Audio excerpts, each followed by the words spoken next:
Right, everybody, welcome back to the 1% podcast. I am very excited to reconnect. It's nice, reconnect with, like, I was about to say, like, I don't know what I was about to say, fellow PT, but we're about to reconnect. I'm very excited to have Lloyd on the podcast. How you doing, bud? I'm doing good. I was worried what you was going to call me then when you weren't I didn't sure. even know. It's like, it's not like a colleague. I don't know what the word is. Like I don't know what is it. Like I don't even know what the word is. Yeah, I guess you could say ex-colleague. Yeah, kind of. It sounds really formal and shit, though, doesn't it? Shared the same space. Yeah, that's easier. We paid a shit ton of rent to pay to be in the same building together. Yeah. Anyway, bud, anyone that doesn't know you, who you are, what you do, what are you doing with a lovely backdrop? What's going on? Who is Lloyd? So my name's Lloyd Ellett. I'm a former professional boxer. So I've retired. Only from boxing, not from life.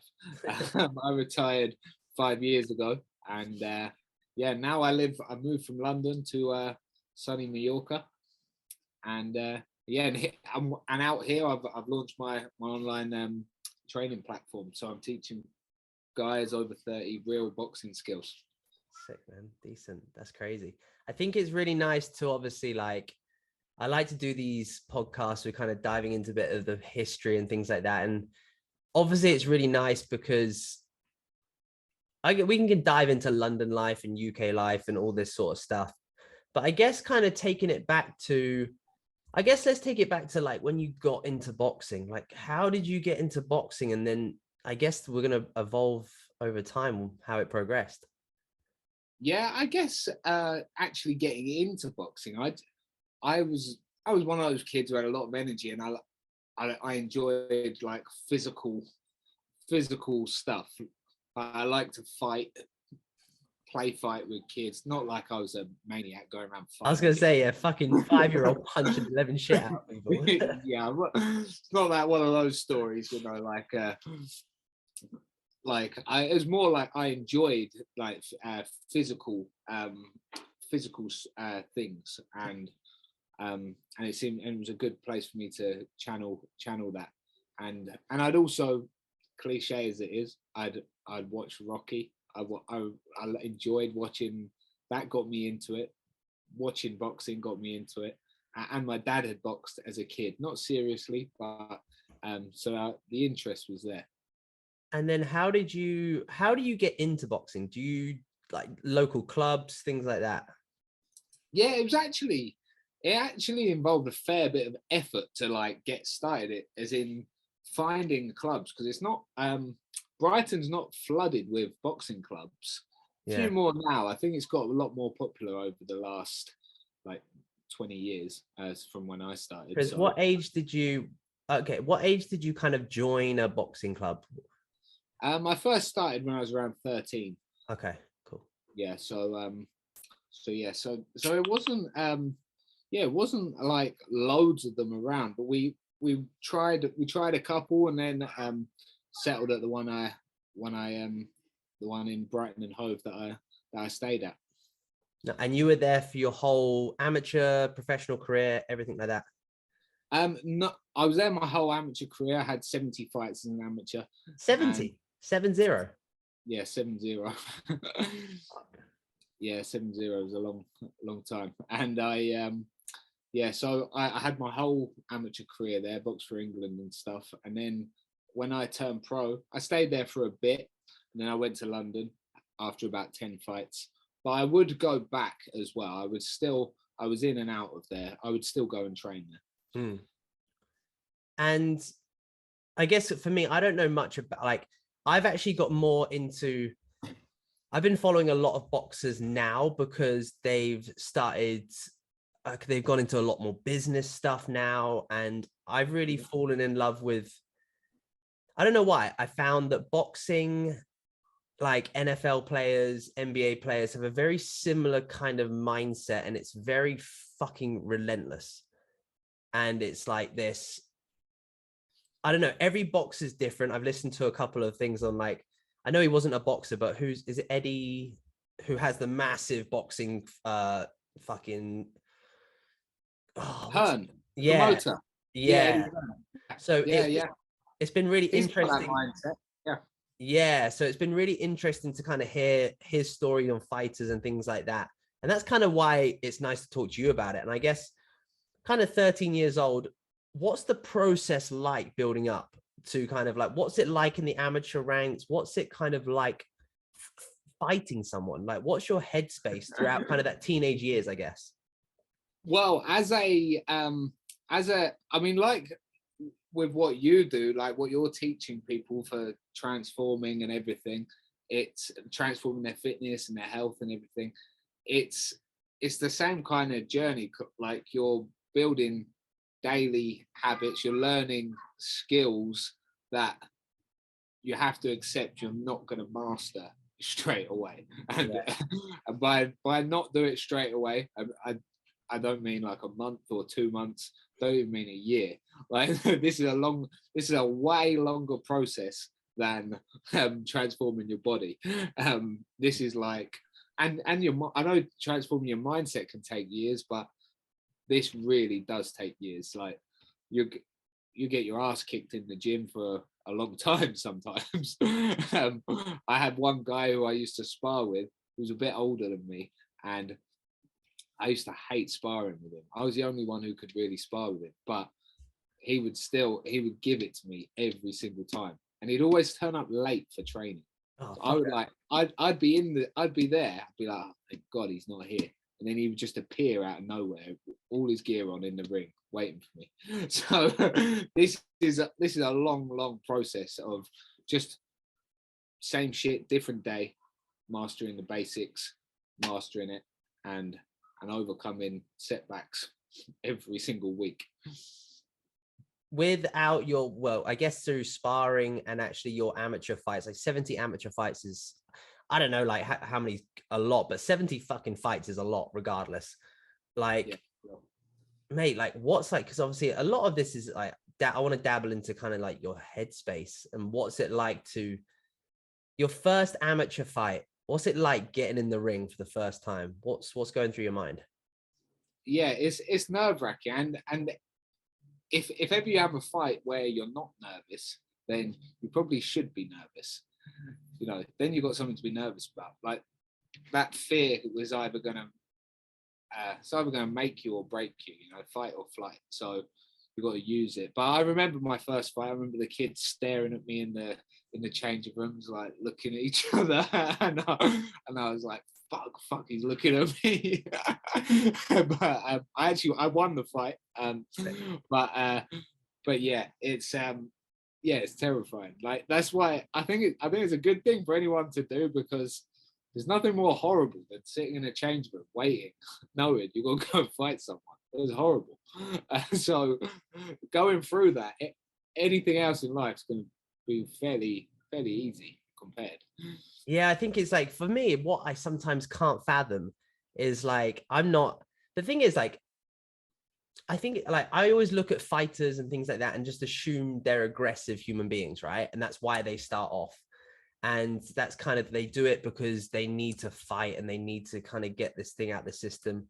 And obviously the more that I'm kind of learning about it and from you is that actually like you almost, it's kind of just part of the job. Like you learn to fight because you love the process of building up to it. But then I guess, because obviously I know you like a decent amount, like you're not by far an angry guy. So what, like you have to get some form of aggression, right? To knock the fuck out of someone. So what's that switch? When do you go from the guy that I'm talking to now to the fighter? Yeah, you definitely do have to have that. You have to have that. You have to train on aggression. You have to go into a fight being willing to do damage. I mean, it sounds crazy saying this stuff now because I've been retired 5 years and it feels like a past life. But yeah, you have to be. Otherwise it's going to happen to you. So it's. I think there is definitely a switch. You know, most of the time in daily life, you're tired from the training. You're you're channeling everything that you're building. You're channeling it more and more and more. It's like making money out of a business, then investing back into it constantly. So you're still broke, but I've still got no energy because I'm training constantly every day. But then fight week comes, we taper off, and then you're ready to go. And it's the goal's not to. I mean, some people are like this. Some fighters are known for it, but will want to hurt someone. That's their goal. They want to, they are out there. But generally, it's the acclaim, to prove to other people in boxing, to prove to yourself. You've got that accountability of everyone watching you. To be the best.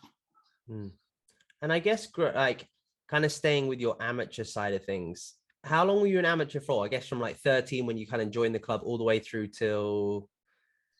until I turned pro when I finished uni. So I was 24. Okay, cool. And what's the process of going from an how do you become a pro in boxing?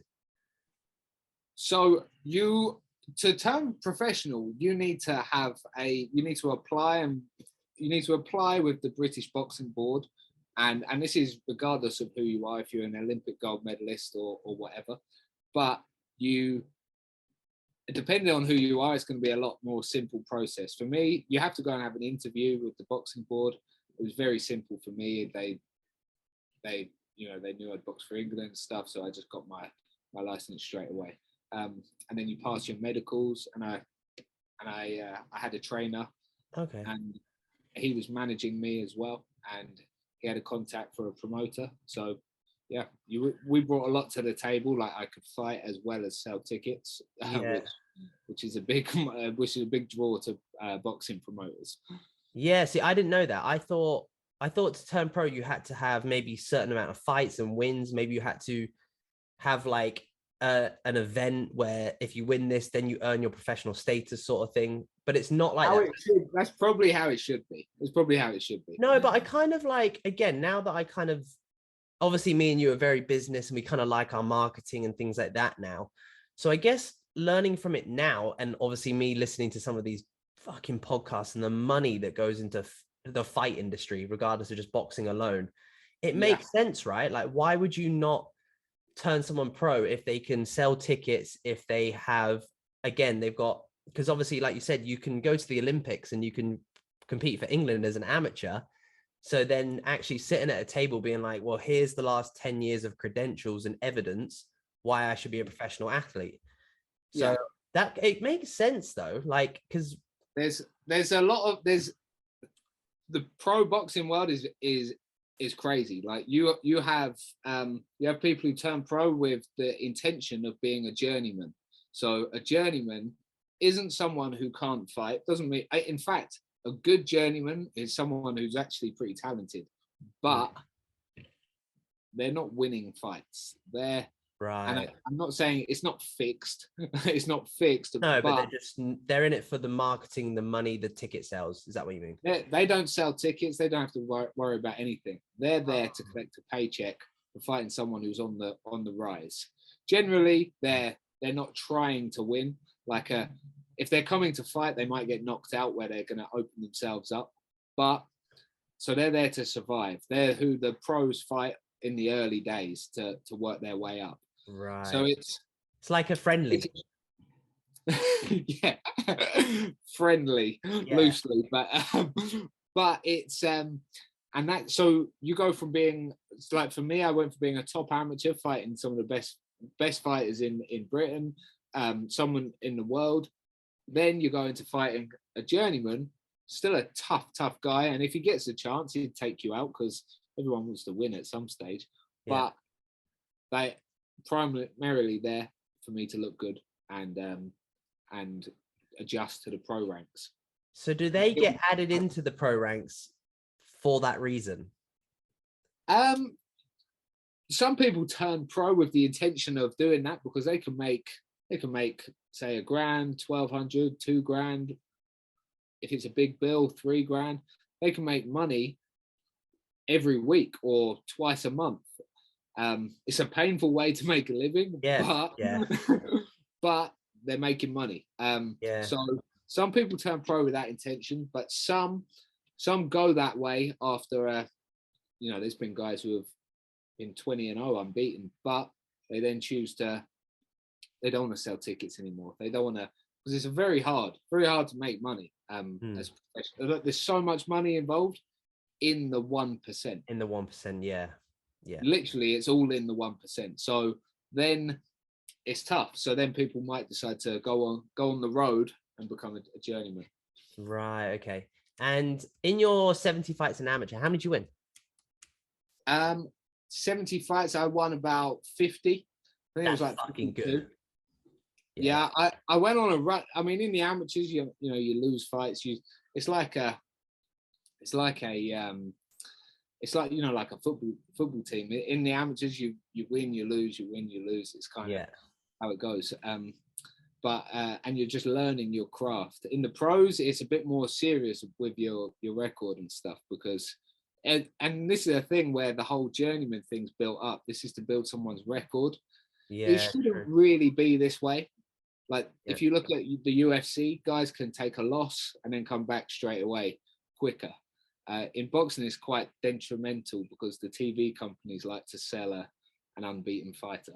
Right. Okay. Yeah. It does seem like, don't get me wrong, I absolutely love listening about it all and things like that, but it does seem very, not political, but it does seem very like entertainment based. Like not so much like, actually, guys, you kind of get the second opinion. The first opinion comes from the audience and the marketing and the ticket sales sort of thing. Yeah. It goes that way. Yeah. It's a brutal business. It's insane. And I guess with your amateur career, when was the moment, or was there one moment where you thought, I'm done, I don't want to do this anymore? Like if it was in the ring, if it was outside the ring. What, to turn pro? And yeah, no, so in your amateur career, was there moments or a moment that you remember inside or outside the ring where you're just like, I'm done, I don't want to do this anymore, I'm done? Oh, what? And I carried on. Yeah, loads. Yeah. Yeah, loads. Loads of times, like bad sparring session, Was like there after training, you're like, I don't do I need to do this? I mean, I didn't really think, like, if you losing a fight, heartbreaking, that's hard. Was there any particular fight that really hit home hard where you were just like, I don't know if I can come back from this one? I don't think I ever really thought, can I come back? But I was heartbroken when I in the ABAs, the national championships happen every year. I fought a guy in the quarterfinals who was from Portsmouth, and it was quite a hotly anticipated fight, us two fighting, and I'd won the fight pretty much, where I'd boxed his head off. And there was about 30 seconds in the fight, and the ref had been on my case from the start. For some minor like holding stuff like that, but I was comfortably winning the fight, and I got disqualified with about 30 seconds to go, and I was broken. Fuck. But I was gutted. That was like, cry yourself to sleep stuff, but because this takes a hold of your life massively. But I rebounded pretty well. I then boxed a few times straight after, won those, and then won the Haringey Box Cup and won Boxer the tournament. That's quite a big amateur tournament in London. So you just got to take, it's just like life. You got to take the roll with the punches. Yeah, literally. And then going into, I guess, obviously, you turned. What did you study at uni? What like? Sport and exercise science. And where did you go to uni? Chichester.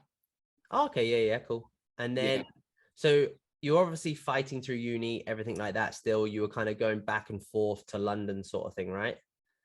Yeah. Well, I hadn't turned pro by then, so I was Brighton to Chichester. Brighton. I lived at home, and I drove into Chichester from Brighton. Okay.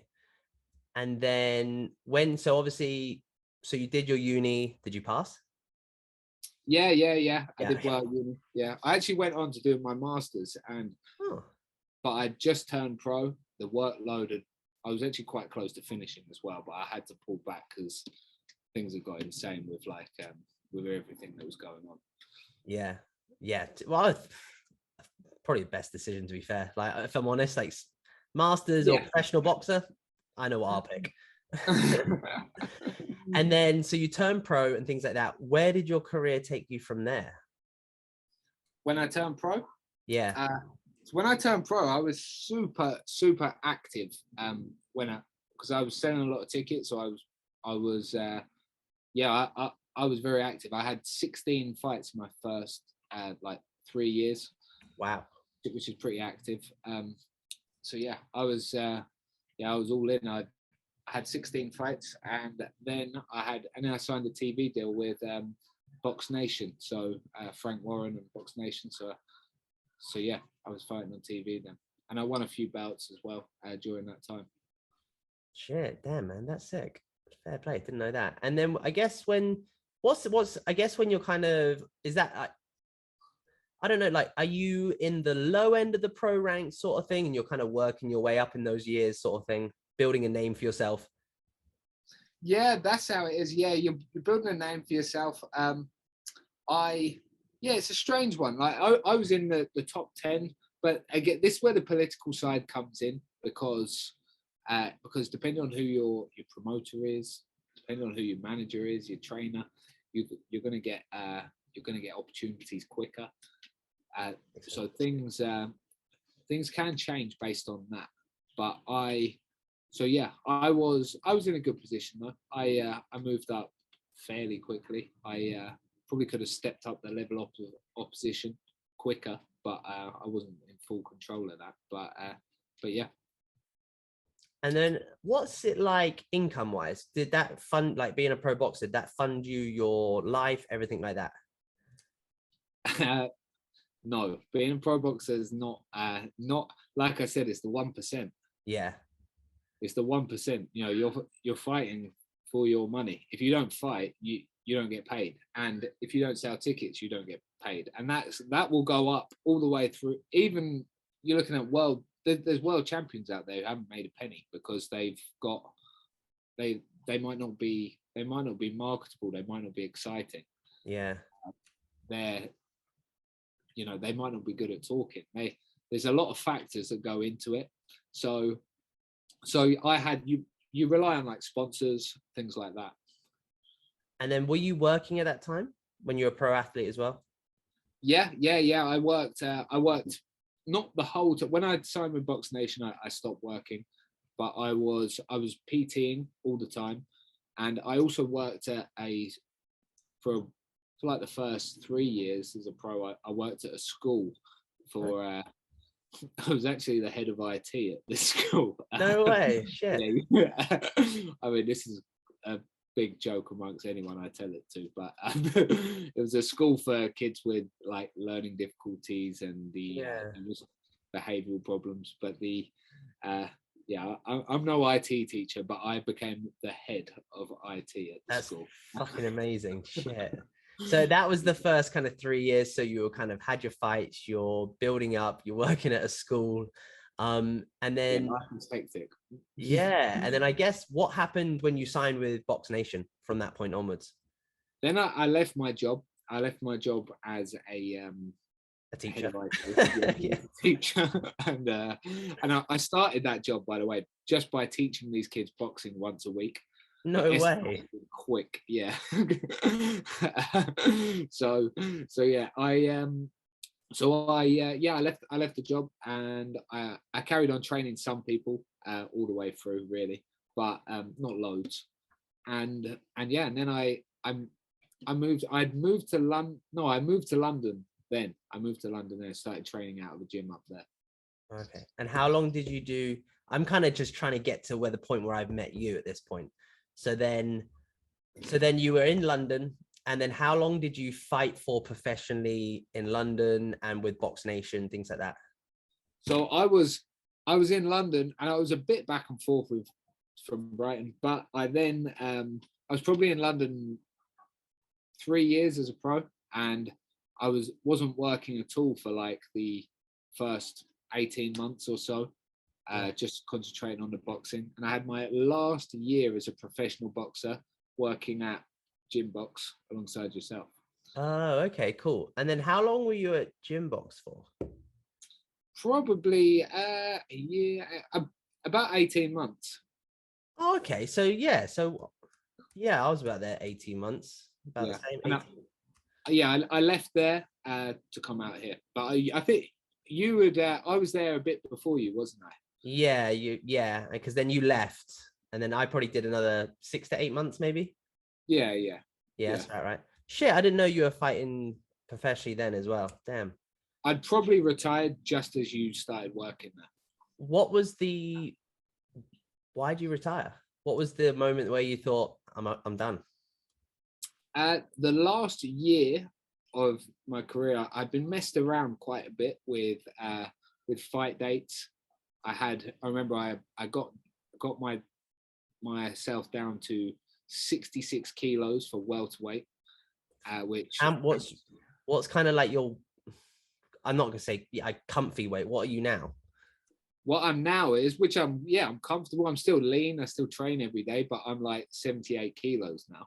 And then you pulled down. What did you pull down to again? 66.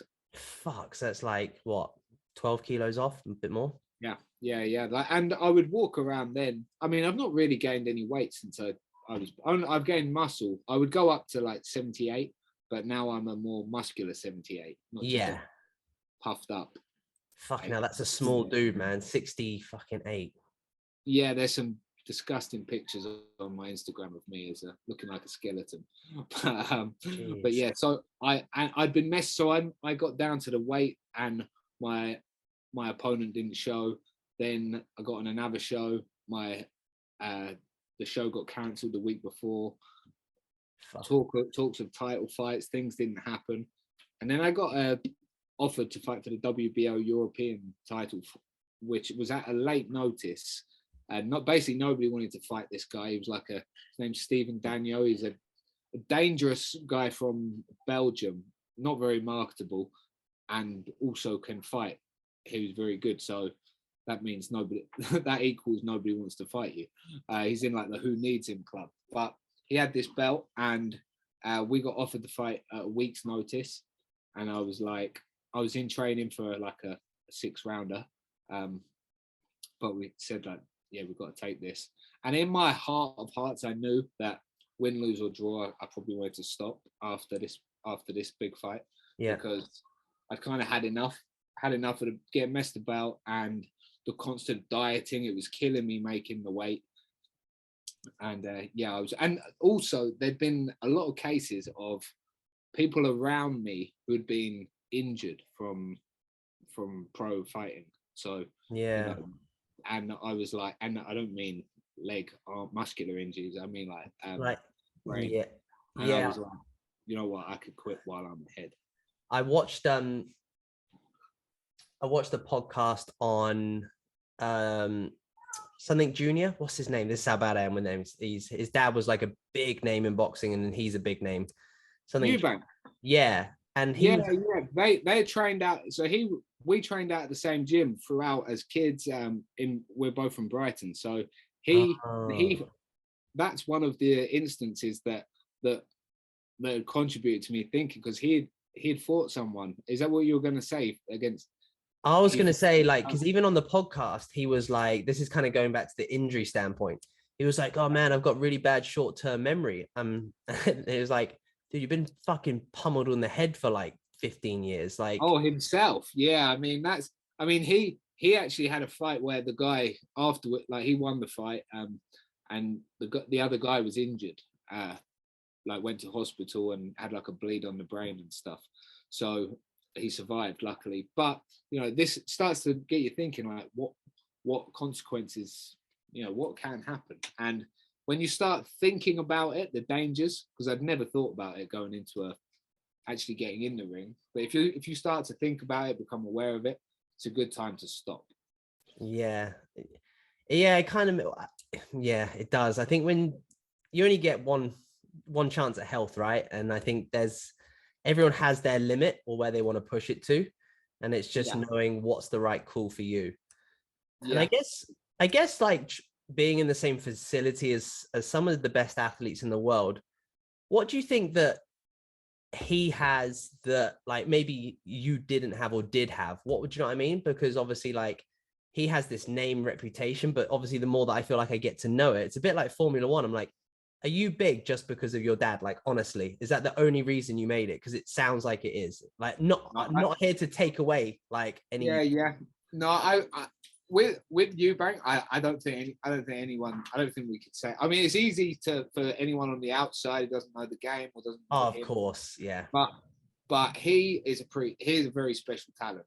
Is he? Yeah, that's good. He's phenomenal. Like he's been accelerated onto TV coverage, from the beginning because his dad's a legend, like an absolute. Chris Eubank's a legend, isn't he? So yeah, that's he kind of deserves to be. But Junior is a phenomenal talent. Okay. That's good though, because I think sometimes like it must be hard for people like that, like because they have to prove their name. And especially when you have the same name as your literally the same fucking name. He didn't make it easy for him. Yeah. Like he could have called him James. That would have helped a little bit. Yeah. I mean, there's loads of cases where that happens. It's like you're just living off your dad's name. But he's one of them guys. You see him train and you're like, wow. Fair play. He's a special athlete. Damn. That's nice though. That's good to know. Because like obviously like I just see everything. I don't really follow it or anything like that. And people have got a strong opinion. It's a bit like watching football. People have got a strong opinion of boxing. And you're like, you read the Instagram comments on someone's, or maybe one of Eubank's posts, and like, oh man, people go in, and it's the same as like Anthony Joshua. Like as much shit as you can give the guy, I'm like, I'm pretty sure he's fucking good, a beast, and a legend. Like, regardless of not if he's fucking good or not, I don't know. But I'm like, the way that everything gets marketed to him, he's clearly a likable person. He can clearly fucking fight. Like, I don't know. Like, do you know what I mean? It must be really like, fair enough. Everyone going, oh, I fucking hate Liverpool. You're like, great, it's Liverpool Football Club, right? No one gives a shit. But when like you're an individual and everyone just goes, Eubank, you're a shit, like fucking millions and millions of people around the world. Do you know what, man? Like, and then you've got to get into a ring on your own. And like, you'll know this, like, you know, that the talk that happens in like kind of different clubs and all this sort of stuff. And, look out for fucking Lloydy boy, all this shit. Then you have to get in a ring on your own, fight on your own, leave on your own. Like, it must be hard, man. It's a lonely sport, like I would say, professional boxing and like being a professional fighter is the hardest job in the world. Oh mate, no doubt about that. Because I feel like I'm getting into it a little bit. So except I'm never gonna watch a fight because they're all at like fucking 4 a.m. and it's not gonna happen. Yeah, I can't do those 4 a.m. unless I'm getting up. Yeah, that's it, because they're all like US time zone or there's someone like that, aren't they? And I'm like, nah, it's not a chance. And then for you, obviously, we were both in central London together for a period of time, PTing. And then you decided to run away to the glorious backdrop that you have now. What kind of, I think I remember you saying, what made you head to Spain and things like that? To be honest, I like life in London. London was cool. You live quite near to me. You used to live in Brixton, didn't you? Yeah, that's it. Yeah, I lived in Brixton, and then I lived in Walthamstow, so I moved from Brixton. Yeah. I lived in Brixton, and I liked it, like the hustle and bustle and stuff. But it was nothing to do with London or England. Just my partner, she'd wanted to move out here for a long time, and to move away, experience something else. And now that I was retired, I was ready to as well. So just made sense. We had a little tour of places that were a potential, and Mallorca ticked all the boxes. Where is Mallorca on the map, on the south, right? Like we're on So you got Spain, and then you got the Balearic Islands. So you like Ibiza, Yeah. Menorca, Formentera, and Mallorca. Mallorca's the biggest Balearic island. Oh, it's an island, so it's not actually on Yeah. Spain. No. I mean, Oh, it's a 20-minute flight ferry. to Barcelona, but Oh, yeah, okay. it's fast. Oh, right. Okay, I didn't know So that. yeah, it's an island. So yeah, but strangely, that there's like the best gym in, well, supposedly the best gym in Europe here. It's Really? incredible. Yeah, it's amazing. It's called Megasport. You should check it out. It's awesome. Film all my content there. Hang on, I'm gonna have a look. Quick Google. Megasport, yeah. Yeah, awesome. Is that where you train? Do you Where, train clients there? Or is where I that do just you? my it's where I do my work on my laptop. It's where I eat, drink. It's where I plan anything. It's where I film all my videos. Fuck, it's massive. Yeah, it's insane, and it's like one of those places, you know, like you film. Holy content. shit! You know, like if you go to film a batch of content, you want it in different locations. It looks like there's loads of different locations there. Yeah. Yeah, it's like 10 places in one. Fuck, that's sick. Do you know what? Yeah. I'll probably spend a bit of time in Spain next year because I went out there last year. Because obviously fitness wise, everyone goes to Marbella and things like that, which is great. Yeah. It's a good little it's a great little hub for networking. It's pretty much like Marbella is a bit weird because then I got off and I was like, it's literally like the European version of Dubai. Yeah, I can imagine. It's literally like a compressed version. I'm like, okay, cool. Yep, Bugattis, Ferraris, the little street of Louis Vuitton, and you're like, yeah, it's pretty much Dubai. And then, but then it's quite nice because it's a bit more like, I don't know, compact. You feel like you can walk everywhere. It's quite nice. Yeah. I like the Spanish vibe. It's good. How are you finding it? I like it. I wouldn't say I'm a billion% sold forever, but I do like it. It works. My son's 2 now, so things are new challenges, new decisions are going to be presented, like when it comes to schools and things like that, and you know, just like how you want to bring them up. So it's I think the next couple of years there'll be some big decisions to be made, like where he's going to go to school, that kind of thing, whether he'd rather it be in England or do you what. think? Yeah, I was going to say, do you think you would go back to the UK for like educational side for him, or is it quite good there? And I don't know. Possibly, it's just different. So it needs a bit more investigation. Luckily, my partner's she's a teacher, so she knows it about that. Yeah, but, you can take the reins. It's fine. Yeah, she's got this one. So amazing, man. Damn. Well, and I then, was an IT teacher, so you know. hey, mate, you know it all. You know it all. You can hack the system. It's fine. Exactly. And what's things looking like for you at the moment? Like training, business, things like that. What's going on in the world? What's the mission for you now? Because obviously we've been retired. I know that you're kind of dabbling a lot more into kind of business and growing business side of things. Like, yeah.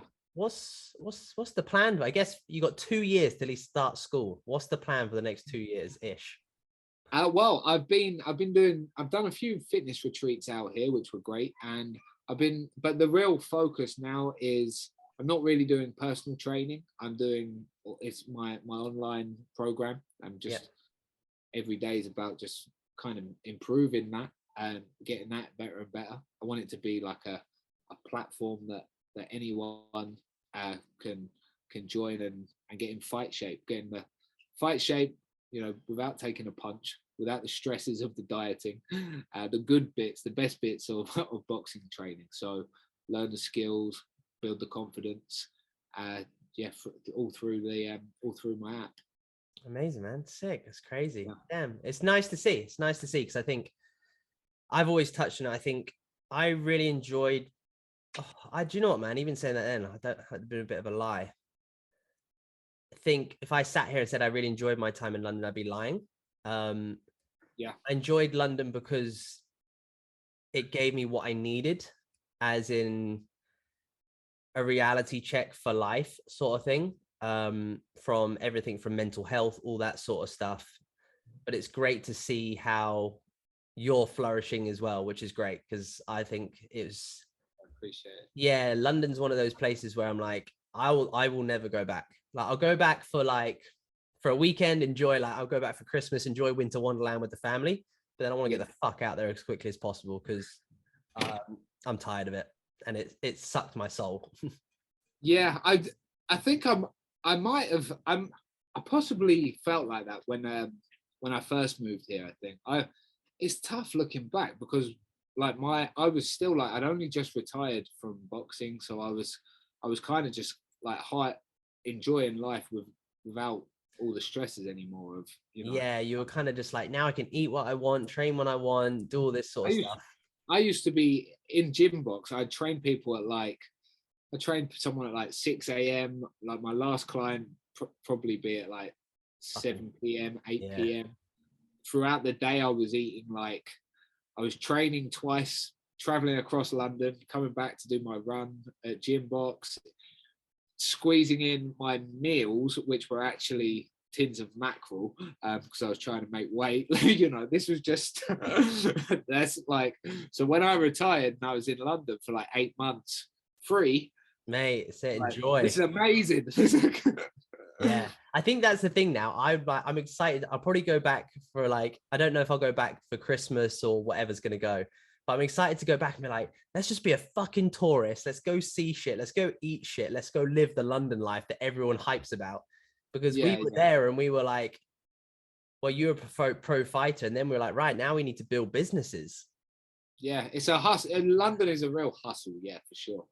But I do this something I like to, and you'll be the same. I like to I don't like to feel like I'm getting comfortable somewhere too quick because I don't want to, like, here is great, it's island life, but things are slower.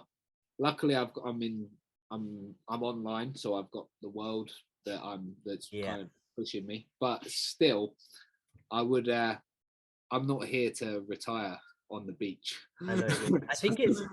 I think it's like you say, you can see, like, I think if I was a 2-year-old, that'd be the best place in the world. Yeah, just go jump in the sea. Yeah, just go do this. Like, run outside. Like, nothing's gonna happen, which is nice for and that's what I loved about my upbringing. I was born and raised on a fucking farm. Like, yeah, go sleep with the dogs. Like, they used to find me eating horse shit and all this sort of stuff. Like, it's a great thing for the little man to grow up with. But I'm very much the same. But like, if you said to me now, like, I'm like, oh man, I can't wait to go to Marbella or go to Australia or go to somewhere that's even because Dubai is kind of like, it's kind of like London, but it's also got the mix of, it is a little bit slower because people like to work hard and then they like to fucking enjoy life, enjoy. So you do get those extremes, which is nice, but it's like, I find the pressure of I'm training with some of the same sort of things. It's like you getting in, you're in the same fucking boxing facility as some of the best athletes in the world. I do the same. I go to the gym at 10 a.m. and I've got some of the biggest guys going to there's 4 guys on the machine next to me going to the Olympia, and you're like, fuck, okay. And then you've got some of the best physique coaches in the planet, and then you're like, do I deserve to be here? Like, why am I here? And then you're you're constantly just how can I get better? How can I get better every day? So that's cool. You know, that's cool. Dubai looks great for that. I went to Vegas and trained at the Floyd Mayweather gym when I was boxing, and you know, that was the same thing. You know, do I deserve to be here? You're sparring world champions, training with the top guys in the world. You question yourself, but you put yourself in an uncomfortable environment as well. So you're gonna grow. Yeah, it's good, but I'm excited to go to Spain. I can tell you that. Well, I'm ready for a bit of slow life for just a few weeks. It'd be nice. Yeah. I mean, I'm going to come to Dubai actually, so Sick. I'm looking forward to speeding things up for a little bit. When are you planning to come out? Do you have any dates set or any timelines? I'd like to, but definitely before the end of the year. I'd like to. Oh, cool, man. Sick. Yeah. Easy. Awesome. Yeah. Honestly, if you do, I'm moving apartments in, well, technically my last rent's here October. So you pay it however you want to here. So I pay my last rent in, not like that place. I'll pay it when I've got it. I pay my last rent for this place in October. So you pay for it every quarter. Yeah. But then got a new place. So when I got a new place, I'll have an extra bedroom. So mate, you're more than welcome to come and crash. So perfect. Yeah, awesome. That's sick. But no, honestly, absolutely, I won't take up loads too much of your time, man, but it's been absolutely incredible to catch up, just to catch up, to be honest. It's been really nice. Yeah, definitely. If you could give someone one piece of advice that would take them 1% further forward tomorrow, what would that be? I would. Big question. I'd say forget about the results that you're going to get in the short term. Think about as far out as you can, like results that, and this is in anything, like your business, your fitness, health, what you're doing now. When is it going to bring? When is it likely to bring a return? So don't look for the results tomorrow or this week. Think about the long game. Think about doing stuff now that's going to bring results in 10 years. Yeah, amazing, man. I literally spoke about my stories this morning, and it's something that I did another podcast today with Jeremy, who's a coach in Australia, and he said exactly the same thing. I'm like, people just have this short-term gratification mindset nowadays. Like, oh, I've eaten well for a week. I'm like, great. You said that with your boxing. I'm like, yeah, I learned the skills, not for weeks, not for months, not for years, but for over a decade. Yeah. Do you know what I mean? So I'm like, people need to start looking at their life more like that. Yeah, like you get your ass kicked at the start for quite a bit, for a fucking long time. Yeah. No, absolutely amazing, man. No, I love it. And if anyone wants to stalk you, find you, all that sort of jazz, where's the best place to find you, bud? Instagram. I'm on Instagram, TikTok, Lightning Lloyd. Yeah, come and check it out. That's a good one. Okay, nicknames. How'd you get Lightning Lloyd? You're fast? A specific occasion, actually. Yeah, it was due to the speed, but I was fighting in Newcastle as an amateur, and it was the last fight of the night. The guy I was fighting had like the whole crowd behind him. He was from there, and in the changing room before, the guy doing the announcing come in and check the names of us. And we don't normally make such a fancy show of things in amateur fights, but this was quite a cool show. And the guy said, oh, any nicknames? Like I think he was joking, and my trainer was like in like a Michael Buffer ringing out to voice. He was like, Lightning Lloyd. So he said that, and we laughed about it. And then when they called me out to the ring, he did Lightning Lloyd Ellett. No way. Great voice. The whole crowd booed, and and I won the fight as well. And, yes. So then I just got called Lightning all the time. After that, it's stuck. That's amazing, but it's good though. It suits you because I remember watching your training styles at Gymbox and all that sort of stuff, and you did very much work on.